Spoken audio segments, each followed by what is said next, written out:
Hello বন্ধুরা, আজ চলে এসছে একদম সম্পূর্ণ নিরামিষ এঁচড়ের কোপ্তাকারি। তার জন্য এঁচড় আলুটাকে ভালো করে কেটে ধুয়ে পরিষ্কার করে কুকারে 3টে সিটি দিয়ে নিলাম।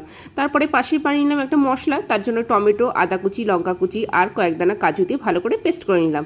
এবারে সেদ্ধ করা এঁচড় আলুটাকে ভালো করে চটকে নিয়ে তার মধ্যে দিয়ে দিলাম কাঁচা লঙ্কা কুচি, লবণ, হলুদ, পরিমাণ মতো চিনি, সামান্য 2 চামচ আটা আর জিরে গুঁড়ো, ধনে গুঁড়ো আর সামান্য একটু গরম মশলা গুঁড়ো ভালো করে চটকে মেখে নিয়ে গোল গোল আকারে কোপ্তা করে নিলাম। তোমরা চাইলে লম্বা ব্যাকা ট্যারা করে নিতেই পারো। তারপর কোপ্তাগুলো হয়ে গেলে কড়াইয়ে ভালো মতন সর্ষের তেল গরম করে বেশ মচমচে করে মিডিয়াম আঁচে ভেজে নিতে হবে। এই মচমচে ভাজাগুলো খেয়ে নিতে পারো, কিন্তু খেয়ে নেবে না, কোপ্তা কারি করতে হবে।